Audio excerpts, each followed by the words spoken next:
Hello and welcome back to the Blizzard Arena here for the 2018 HGC Finals. It's the open stage. We just got a few more matches to go for you today. We've had some incredible games so far. In fact, we just watched Dignitas take a solid 2-0 victory over Heroes Hearth Esports, proving why they are the best in the West and possibly even the world. Up next, though, this is an interesting match. Mindfreak from Australia taking on TheOne from China. And in the shadows lingers the fate of the Leftovers in Group B. If TheOne can seal a 2-0 victory in this match, the Leftovers will lose a seat at BlizzCon. This is pretty interesting here. I'm passing you over to Gillyweed to take us into it. Thank you, Kevin. I'm here with Tetcher and Jay Howe to break down not only what's coming up next, TheOne versus Mindfreak, but also what happened in the last match. Europe versus NA. We got Europe NA. We've also got China. You're Taiwan, tall. You're everybody. tall. Like, you know, I see that. I look over. I see one box. I see two boxes. That just so everybody knows. But he's tall like Junkrat, so it works. Hang on, let's ruin the illusion. I'm not gonna do that. She would disappear. That's why. Yeah, I mean, with all the different regions coming in here, it does feel like the culmination of just the full global stage. And now with TheOne and their run starting to come in, it all started with taking one map off Tempest, and now the whole landscape changed. It's crazy to think about. Yeah, it really is like they hit the whole entire Group B standings with a riptire, one might say. We're going to look at those standings, and as Kevin said, if TheOne can win this match 2-0, it does not confirm that TheOne get a spot in the top 8. That's because Mindfreak have still matches to play. Heroes Hearth, they're still working on things, though things look good as you look at the score. But it would be huge for TheOne because they get 3 more points. It would skyrocket them up, and Leftovers would be eliminated. Exactly, and TheOne, they still actually only, I believe, have one opponent after this, and that is in fact Heroes Hearth. So for starters, TheOne, they might be able to try and sneak their way into that kind of battle area, maybe even take the 3rd position if they get that 2-0.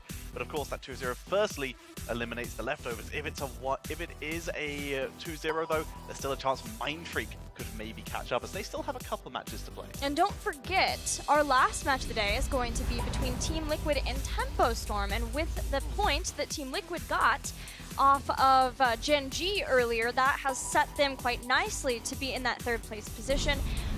Of course, you don't want to be last in the group going out. You do want to make it top 4 to make it out, but because it's single elimination, Jay Howe, if you look at teams like Team Dignitas or Gen G, maybe Miracle coming out, being in the last seed is a scary prospect going up against those kinds of teams. Just knowing that Dignitas is there, it's funny because all the talk that we heard from all the different regions or all the different groups, the most talk was about the other group saying, we don't want to be last because Gen G's over there. But now that Gen G's lost a map, that could be very different by the time the group stages is over. But if I see Dignitas and those names at the other side, it is very terrifying to think that, look, if we're 4th when we feel we should be a 3rd or 2nd place team like Tempo Storm or Team Liquid, that is a very tough opening week if they get those spots at BlizzCon. Well, let's get rocking with TheOne, a team that has given so many surprises with their play, with their comforts, with their style, with their wins versus teams like Tempest.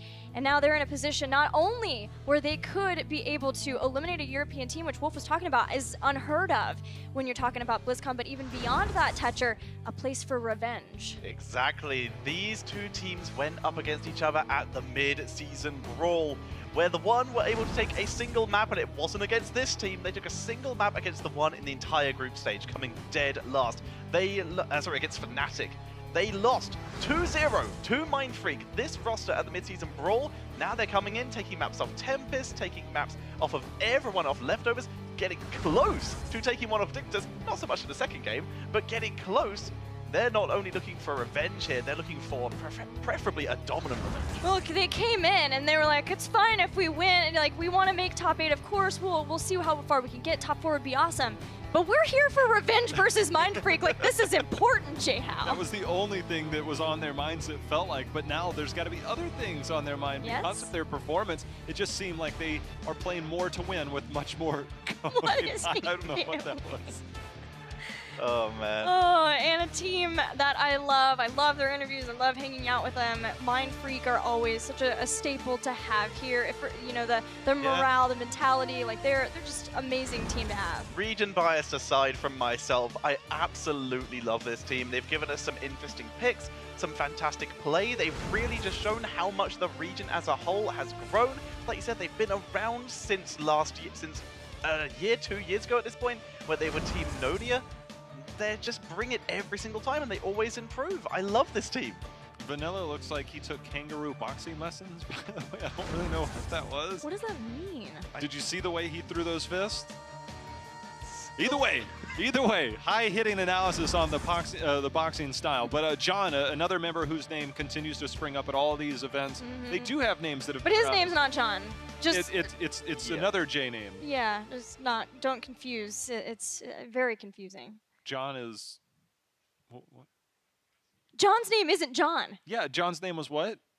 I don't know what you're trying to say here. What this was his caster real synergy name? is lost. I don't know. Ben. I just remember he was like, my name's not John. I His guess I name should have is had the Ben. answer to that if I were gonna say it. We're going to the battlegrounds. This is all Bork. Can I Okay. have a new desk, please? That's a fair question. Roxas holdout, Tomb of the Spider Queen. We're going to Volskaya Foundry. How do we feel about Volskaya for game 1 here? It's a pretty common map in HGC China. Lots of the teams love to take it. BTG, for example, tracked the one there repeatedly. They're very experienced here. It's maybe not Infernal Shrines for them. It's not Sky Temple. It's not any of those kind of maps, but they're still comfortable on it. I think what we saw from the previous drafts from Mindfreak is that there was no joking when he said you might see main tank Brightwing, which was on another series, but that was a BOE. So I think the unusual drafts might continue here for Mindfreak. I mean, they need to pick up these wins. They need to start trying to fight their way back. TheOne just needs to hold on, sustain, and all of this. And everything that we've seen from them, their strengths, their team fighting has been very prominent in a lot of their games. I think that's something they can lean on for the series. I think it's fair to say there could be some nerves for TheOne in this match now. Because they did lose to Mindfreak, they want revenge there, but also because I don't know what they felt their true chances were to make it out of groups. You know, with how China placed the mid-season brawl, it wasn't phenomenal at all, and I know that they want more, and I know that these two teams especially, because they are the new blood of China, have wanted to be able to prove that Chinese heroes, they're getting better, they're putting the work in. But now they get to the point where it's a very real possibility that they do take out a European team and be able to make it. This, I feel, if the nerves are going to set in anywhere, would be here. But here is a big tool coming in here. Mindfreak giving over that Maiev to Meng here. This is already a terrifying tool. We saw how effective it was in their series versus Tempest, where TheOne were able to take a single map. So giving that over can be scary, but it gives Mindfreak priority onto the offlane and onto the first tank, with Garrosh coming in very early.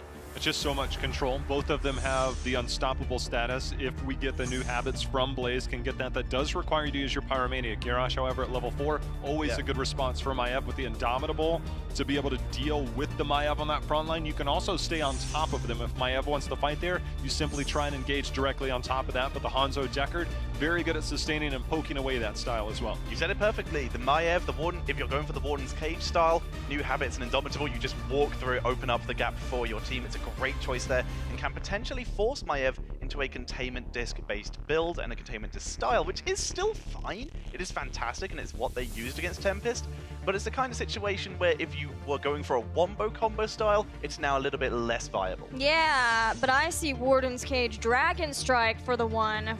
But the Dragon Strike did not work. Bring back these memories. Didn't really work. The last time they tried it, so maybe no. You can see our two tank players, our warrior players leading the charge. Fat94 changing over to that role fairly recently, but he has been a mainstay on that warrior role. And one hero that has been back in the meta is Arthas. And I know that he has been itching to play him more. Maybe we'll get to see his Arthas this time. We've seen the Vala in the past from Mindfreak. If they want to play a more standard draft, maybe try and support around that. They have excellent protection on the front line, give somebody that damage deal. I think the scary part right now when they look at that is simply due to the fact that we don't know what the front line really is. We expect potentially 2 more here, depending on how they want to play that Maiev. So very good healing with Whitemane and a lot more control on that front line with the Junkrat.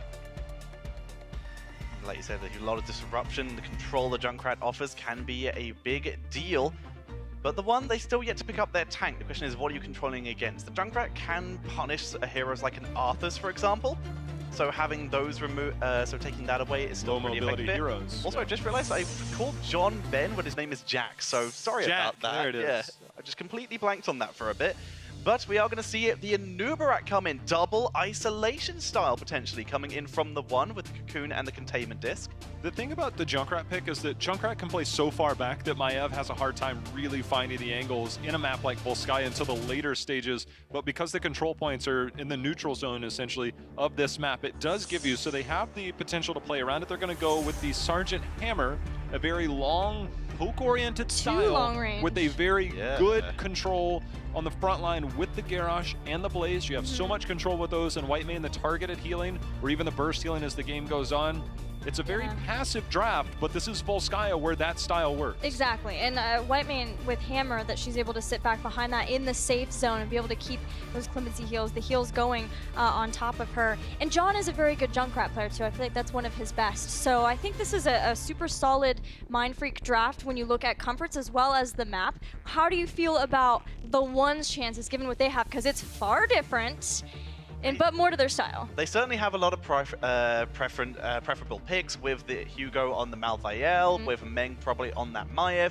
They have a whole lot of comfort picks, and this double isolation style might be exactly what they need. But if they're unable to get that to land, and they're just going to try and dive into this, a Noob is their main engage tool, with Maiev sort of filling in. Just a siege tactic Sergeant Hammer, even with the nerfs to it, might be enough to shut this down, and if that engage fails, Junkrat and Garrosh are so good at punishing, this could be scary for the One. Do you give preference to either of these drafts based on the teams that you know, the results that they've had, and the comforts that they've drafted? I like the style of the One. I think it fits perfectly to what they want, but I really like the draft from Mindfreak here just because of the range style that they can control. As long as they don't take too much damage on the front line and really manage the resources of the Garrosh and the Blaze and have the interchangeable, they're both incredibly tanky. Just let interchange who's soaking that style of play and let the backline do work. I will say, I feel like Chinese teams are very good at being able to make sure not overlap the Cocoon and the Containment Disc if they do run that kind of style. So can it be enough though for the One to be able to get this win that they desperately need over Mindfreak to keep their chances going? Or will Mindfreak, same thing, be able to get this? Let's head to the casters and find out.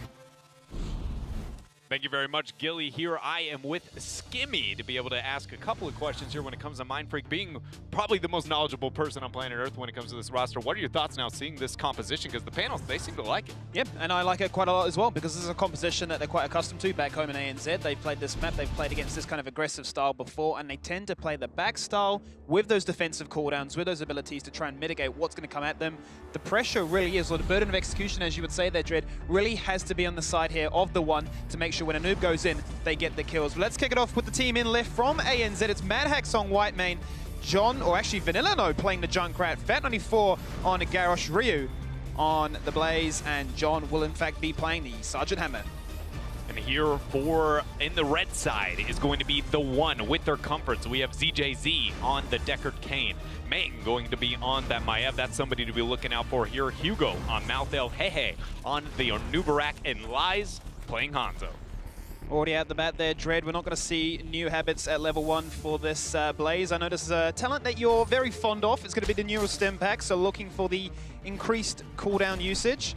Going to be getting out as many oil spills and blazes as possible. And I mean, what are you looking at realistically? Unstoppable-wise, you're going to want to try and prevent that all-in-wombo combo, which is what I am seeing from the One. This shows either a massive amount of confidence or just a complete misplay. Yeah, like an outclassing kind of confidence being displayed here by Mindfreak, especially with the Containment Disc opportunities or even the Warden's Cage, not even to consider some of the other tools like Stay a While and Listen or the Dragon's Arrow. You know, I'm not going to say any of those are for certain because we do know that China is very comfortable with kind of having some of those off-meta picks, especially when looking towards the Dragon's Arrow versus the Dragon's Strike. Yeah. Massive illustrious history between these two teams. Last time they went up against each other was at the mid-season brawl in Sweden, where Mindfreak were able to claim the record for ANZ, going up 2-0 against the One, but this time at BlizzCon, here for the HGC Finals, the One have really been putting in a solid performance, taking games away from some fantastic teams, and really putting some spotlight on a region for such a long time China really hasn't seen. I absolutely adore what we've been able to see here from the One. So many teams, I think, came into this tournament and said, this is where, you know, China is just not having the opportunity to perform. Yes, they have had that slow and steady decline. They have been struggling as of late, but it feels like the One is the squad here to say, hey, you guys pulling the trigger a little bit too quick here. China is still know how to play that Heroes of the Storm, know how to be able to get into your face. and it's come to light here at the BlizzCon Finals. Probably the best time for it to come to light. Speaking of hey, they have a player on that team who's playing the bug known as Nubrak, and they're going to pick themselves up the biotic emitter, which is going to give them some fantastic control for, funnily enough, the control points themselves. Now, we've mentioned at lengths leading into day number 2 what these two teams are famous for, and that is the team fight, that is the skirmish. They haven't gone for 2 all-in compositions. The one have gone for the full in engage, looking at that Anubrak. You're followed up by the Maiev. You've got Hugo obviously in his coveted Malthael to get in, get a kill, and get out. But that requires so much execution to pull off. We talked about it on the desk right there. If they go for, containment desk for the Cocoon, trying to overlap that, making sure that you're actually getting these all off at the right time. Mindfreak, though, as I mentioned as well, at the same point, Sergeant Hammer, Junkrat at the back line, they can be safe. They can poke down from afar. If they can get some pocket picks or get enough damage, the one can't really engage. Yeah, no, it's going to be a difficult time here, and a lot of that, I think, is going to come to light over this control point A, but the biggest thing is, I think, post-10. But with how big of an advantage we already see in experience of the one, I feel like this is pretty concerning, just based on the fact that between a Junkrat, Sergeant Hammer, and a Blaze, they have enough wave clear to have a macro advantage right now, but Mindfreak has constantly kept John on that Sergeant Hammer in the mid lane, kind of just attacking right there on the middle wave, not really forcing the hand, which is really one of the mainstays of Sergeant Hammer here. His control point A does come online, and the one start picking up a bit of percentage. That they do indeed. If we take a quick look at the minimap, you do see the mercenary camps being picked up in the top lane there, and that's going to be Vanilla looking to push that one out, whilst the same happens in the bottom lane with Hugo staying steady there. So seeing a 1-3-1 split, much the same as we see with the very first Punisher on a map like Infernal Shrines, but translating to this one here. Love the posturing there of Pehe on the very end. Try and minimize any of the damage opportunities for Mindfreak, but still delaying as long as possible so that Maiev, their Ming, can make his way over and clear up that top lane and then transition down. There he is, now making his way to mid lane. Look for a huge tether opportunity here for this team. Every single time that connects with the Scholar sitting there, have to back away. There's the tether, there's the first blood. Easy pickings, easy kills. The flip though onto Hey. Can they try and collapse onto this one? That's going to be the Wrecking Ball into the jet propulsion. The CC is there, but the damage, it isn't burst, it is poke. They need to squish these members down before they can commit, and as a result, the one can claim dominance over point number 8. Yeah, again, that's another situation where the one is finding a way to gain a macro advantage and then gaining a kill potential somewhere else onto the battleground. And that is not what I expected at any point to say when looking at the Blaze, Hammer, and Junkrat here. I think something has to change here for Mindfreak as things go forward. Great job there by Vanilla with the concussion mine, able to make out of that kill from Meng. But 79% has been picked up here for the one over control point A. This turret will be able to help out for Mindfreak, but if Mindfreak sticks around and maybe struggles over the next initiation, this game is going to really kind of open up for the one, and I'm very concerned for Mindfreak. The posturing still continues. The contest status is active. 4 pushing up here and can afford to do so. Obviously, always going to be using that Groundbreaker as that scary tactic, delaying it the inevitable. We're waiting for into the fray. They need to find some good value out of that one because the combination, it is pretty telegraphed what the one are looking to achieve. The Burrow, followed up there by the Warp on In, with the Vengeful Spirit. They can delay that with some Groundbreakers. Things look good. Nice knockback there from John, able to make it out. Meng unavailable there for a tether capable opportunity. That will be back up in a couple of seconds, but finding himself a lot of resets. Now Rio stuck in a corner into the fray there. Out from Fat is able to keep him up. Impaled there. Rio going to get stuck by the scrollless ceiling. Fan resets over and over by Meng, is able to zone off Mindfreak and allow the one to pick up first protector of this game. That they do indeed, and they're going to find some great value out of this one. The case is, though, where do they decide to take this one? Are they go all the way through mid lane and try and take down that fort, or are we going to see a traditional split of taking 2 towers and going to the top lane to get 2 more? Depends how confident they are with this situation, and if they want to try and accelerate that race to level 10 as quickly as possible.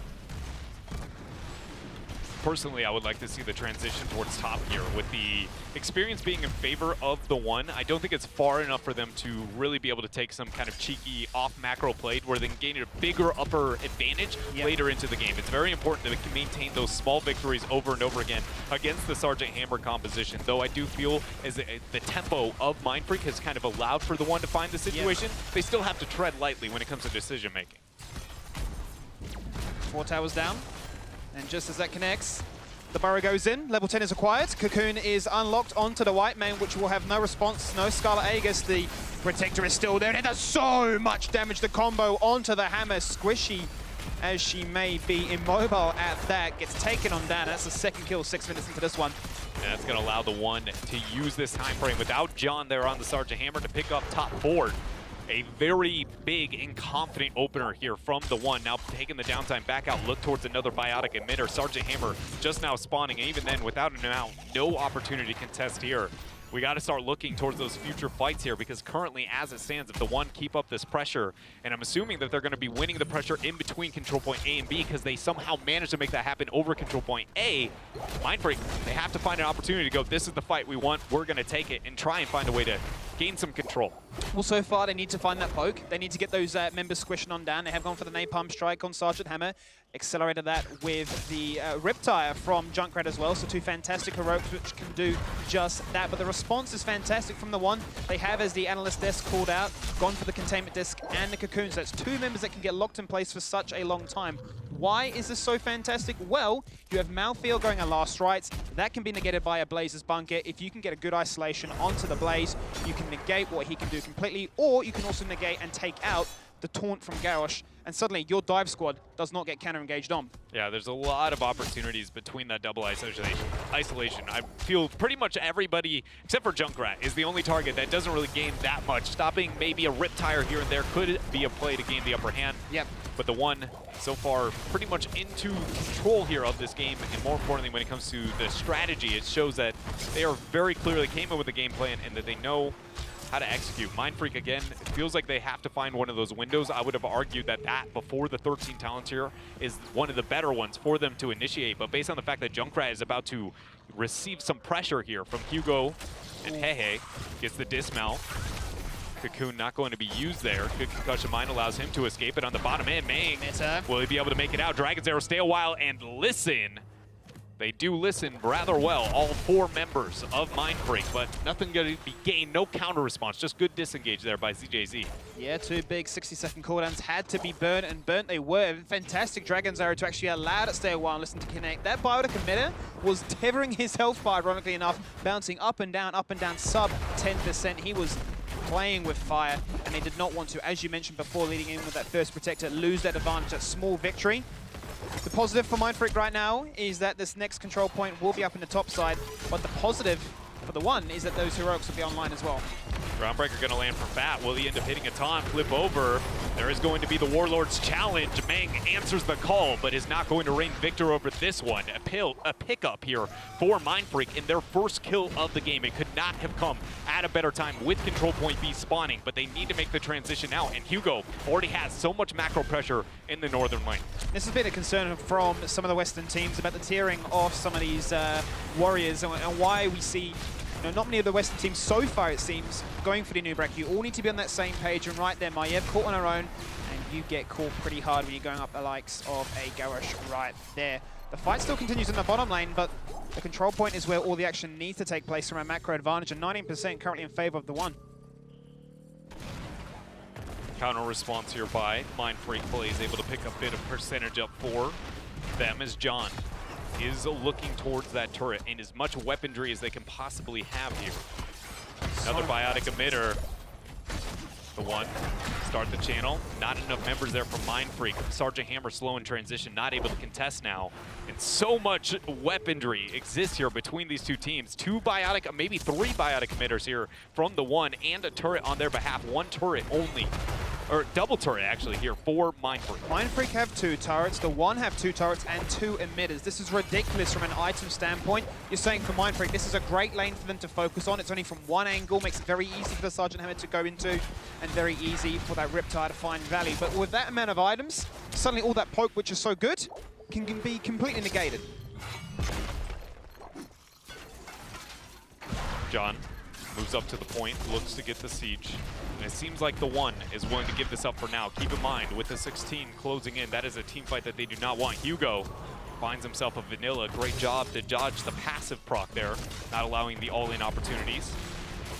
We see them posting up once more. John kind of away, able to dodge the scroll ceiling. Hugo cutting off the retreat, though, of Mindfreak. This is a bad spot for Mindfreak. Vanilla gonna go ahead and pull the Riptires. John tries to scoot out. Bunker is there. Stay a while and listen, though, is going to be dropped, and everybody is stuck in there. There is pick number one for TheOne. Mang trying to find a couple of resets on the fan of knives, but he is going to be slaughtered there by Mindfreak. Great turnaround from them, throwing down that damage.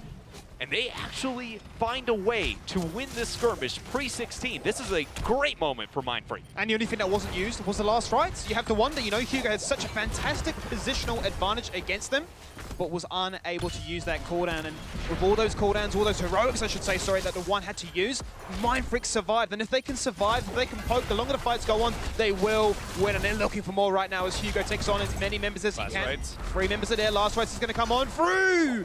But the Inquisition, the healing from Whitemane is clutch enough there, Dread. That's Mad Hacks living up to the name right there, because that was a Mad Hacks on making sure he could get just above that threshold here. But with that threat off, even though Whitemane was able to make sure that that survived, it was not enough to keep the HP high enough to contest the remainder here of Control Point B. So that is going to be the one. Now picking up the second protector, but Mindfreak bought so much in that experience avenue to make sure they can defend against this once they pick that up for themselves. An interesting choice here. The one going to start with the top keep, and I automatically wonder how much focus are they going to put towards bottom and looking in the long con of this game, because if they don't do that, I do think Mindfreak is slowly gaining control back into this game. I didn't quite see how many items were burned in that exchange. I can see 1 turret still on the side of Mindfreak. I wonder how many we still have on the side of the one, because there were 2 kills to 1. It worked in favor of HGC for Mindfreak. They were down that talent tier. Now they hit 16. Now they can put up a sizable defense. This keep will take damage. The protector is down to 50%, but it's making its way towards trying to get that wing condition unlocked. Damage coming through, likely to pick up the rest of this keep. Mindfreak doing their best here. Riptire even going to go through with the minion wave. Blows up there. Leap through, keep acquire now for the one still level advantage. Mindfreak have an opportunity here with the objective actually canceled in that transition. Typically we'd see that 30-second window used to cycle through mid fort and then pressure the bottom fort to enable Control Point C. Though I am actually a huge fan of compositions and strategies around canceling objectives in order to buy mercenary rotation advantage. To do that for one biotic emitter does feel like it's a bit of a lack of or loss of resource there from the one. And the reason I'm totally in agreement with that is because they already had a massive advantage positionally. They knew that Mindfreak was stuck in their base. They had to clear lanes. They had to get, obviously, through to the mid lane, which seemed like the obvious choice. They could have got full, or they could have got that mid lane full and then backed off. The arrow's going to come across regardless. The instant cleanse to prevent any full engage. But the one, maybe a little bit haphazard with that.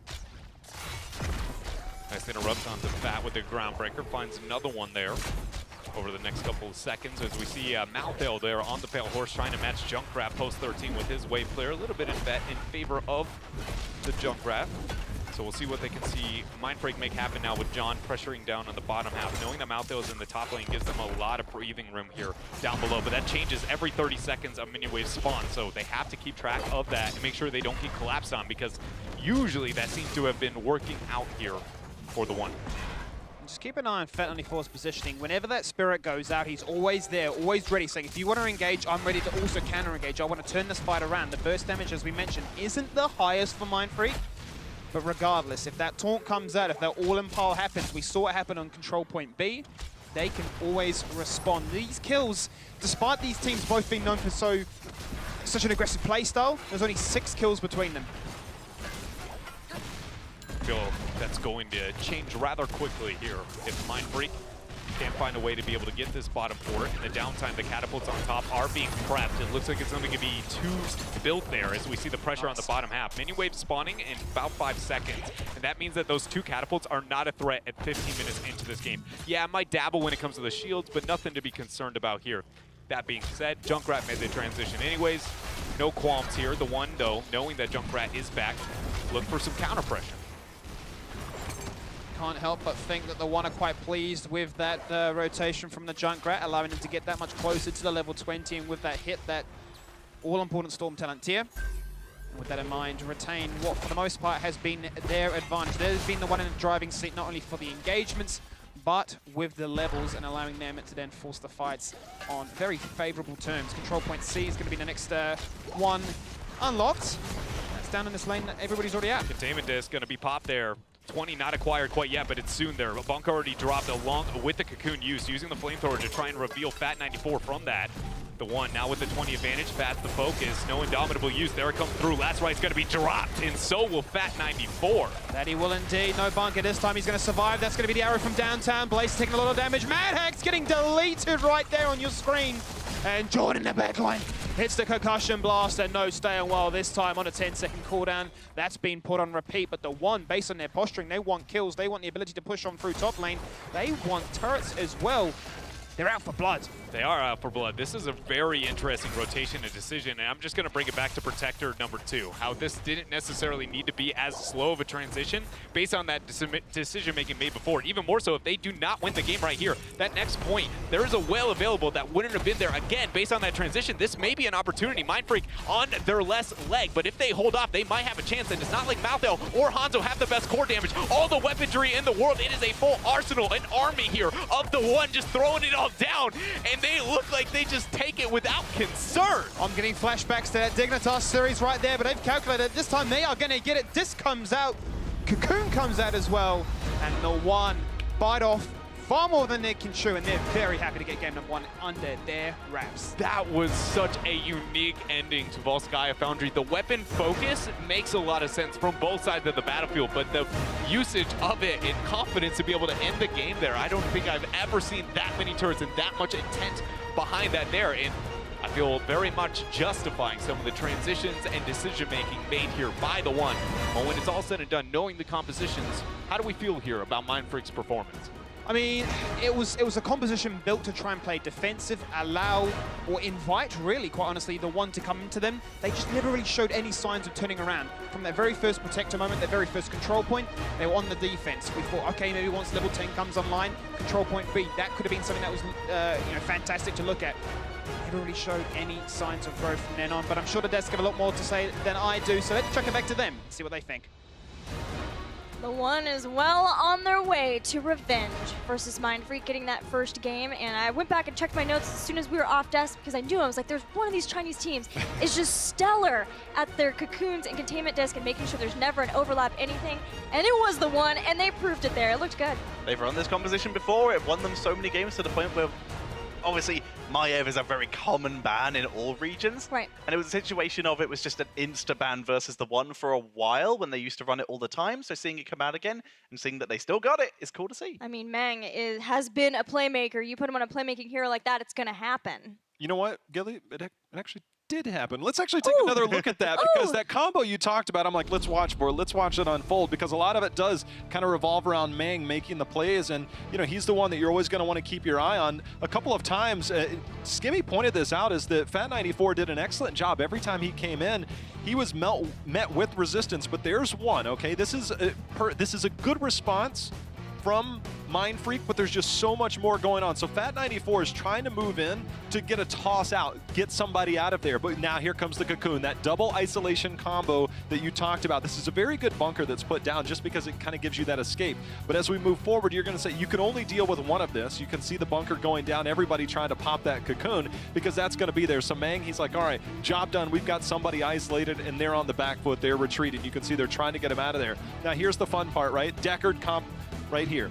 You see it. Watch the gold come down right there. That's going to come down on all 5. And it doesn't matter what tank you are. Ancient Blessings at 13 will melt tanks. And you can see they'll get the autos in. The health goes down, and it doesn't matter. That's 2 rounds of auto attacks that just obliterated the Garrosh there, and then the last rights come in, and then we're not done yet because we've still got Mang. He's looking for more. He's going to be in this, and he's going to make another attempt to go in. And at this point, Mindfreak maybe should be looking, hey, maybe we shouldn't be going in here. Maybe we should go ahead and retreat. But Mindfreak looking for a fight. Mang goes in. You can see it's here. He's ready to go. He's going to blink, and Ryu's trying to go ahead and play around that. It's like, see you later. Let's make the play. He dips out. They end up getting another kill there. Just the excellent teamwork and the double isolation really paid dividends for Yeah, even the decisiveness, something that we may not have necessarily seen from Chinese teams in the past. Not only there, as soon as they hit 20, right before they hit 20, they hit that containment disc, and then even past that, the turrets on the core, they knew what they wanted, and they took it.